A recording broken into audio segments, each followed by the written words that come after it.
Welcome back into the Bettor Half Hour. You know it's my favorite segment where we bring sports betting veterans in, winning more than they're losing. You've seen my man Sean Little on numerous times. He was killing it on the Betcast this week as well. Sean, great to be in studio with you. Thanks for having me, Monaco. Always a pleasure. The Bettor Half Hour, the best 30 minutes on MSG Network. Some nights. Let's go.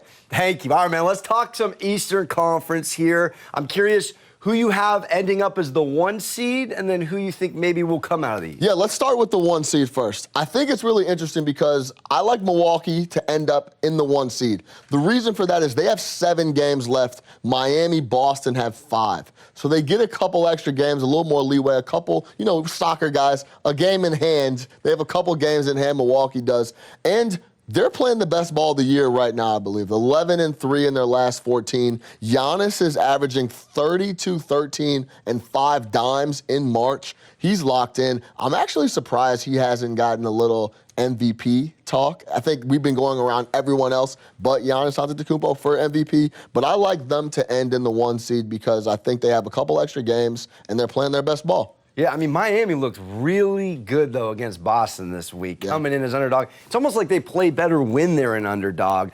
To me, they're still the best outside of Boston defensive team on a sample size all season. You got Miami going any kind of far in the East, or you think the cream's going to rise to the top with little Nets, little Bucks? Yeah, I love Miami. Spoelstra has spoiled us where we don't talk about him at all, and he's easily one of the top 2-3 best coaches in the NBA. I love Miami. We've been on Miami from the beginning. Yeah. The Butler got the guys that he needs to make a run, and this is what they were built for. Lowry now scored. EC was on him last night on the point total over. He scored 20-plus last night. If he can get going and continue rolling, this team was built to make some noise in the playoffs, so we'll see. Real quick, if you were to put your money on anyone in the East, who you got coming out to face what we're thinking is going to be Phoenix? Yeah, I'm right back to Milwaukee. I think it's going to be a rematch in the NBA Finals. I think they're playing the best ball, Giannis Antetokounmpo, and they're all locked in.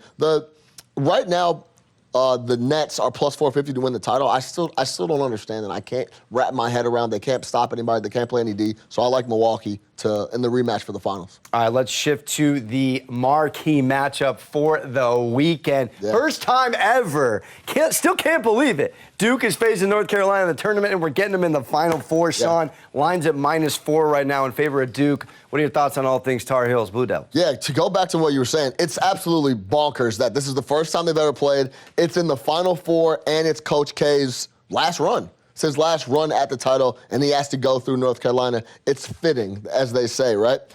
Also, one of the other massive storylines no one's talking about, this is Hubert Davis's first year as the coach of North Carolina, right, and he's in the Final Four. So I think that's a big thing. That's some motivation on his end. And a lot of people aren't talking about that. He's not getting any looks because it's all going to Coach K. I like Duke, though. I think Mark Williams is going to be the anchor in the middle for the Duke Blue Devils, and they're going to be able to play perimeter defense and focus on that as Mark holds down the middle. Caleb Love went ballistic on UCLA, scored 30. Brady Manick, all those. Well, listen, you're not going to beat anybody in college ball if they're shooting the 3 ball at a 50, 60% clip. Right. So those guys have been shooting lights out. Brady's hit 3 threes in like 4 straight games. He's been playing really, really well. If anybody's shooting the 3 really well, you're not going to beat them. I think the Duke Blue Devils can focus on perimeter D, leave Mark Williams in the middle as the anchor, and I think they get it done. We were just listening to some people out in the green room, and they were saying that UNC might even be a little nervous. All the talk is about Duke and Coach K. How do you see it breaking down? I like Duke. I like Duke to move on. I love the Hollywood ending. I'm buying into it. Yeah. I also, look at the revenge game again. I was actually told this earlier this week, kind of that Georgia-Alabama element where Bama came out and crushed them. Everyone thought maybe it would be the same. Yeah. Then you see Georgia smoke them in the championship. From a kind of energy standpoint, I feel like the nerves could be on Duke, but I feel like they're a team. They're 5-6 deep. Banchero's a monster, and he's backed by, Griffin, Keels, Roach. I also feel like, Davis got off against Baylor for 27, and then Caleb Love had more threes than the Bruins. Can that happen again for North Carolina? I don't see anyone getting off for 25-30 for the Tar Heels. And don't forget, the Duke Blue Devils can also fill it up. They score 80 a night. So I agree with you 100%. Right. Can it happen again?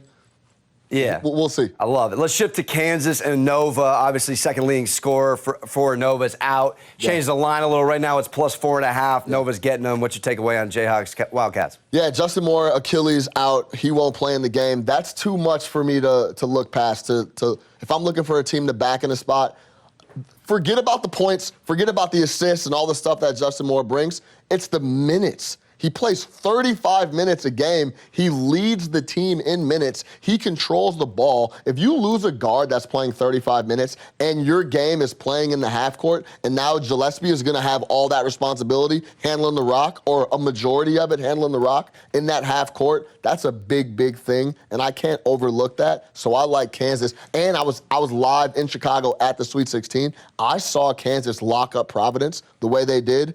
Without Justin Moore handling the rock for Villanova, I could see Kansas getting up in them and locking them up, and it could be a real grind for Villanova to score. Yeah, offensively for Villanova, they're going to have to make up for him. I mean, Samuels has been well. Gillespie putting up 6, though, last game scares me. Also, 50 points against Houston. Kansas had 47 against Miami and a half. Yeah, they got So I think Kansas has more depth. Also, name a sixth man more lethal than Remy Martin off the bench. The guy's had 20-plus in 2 of his last 3. I think Kansas has a little more offense. I mean, over-under thought, I think maybe the under could be a play because this defense in Nova, they slow it down.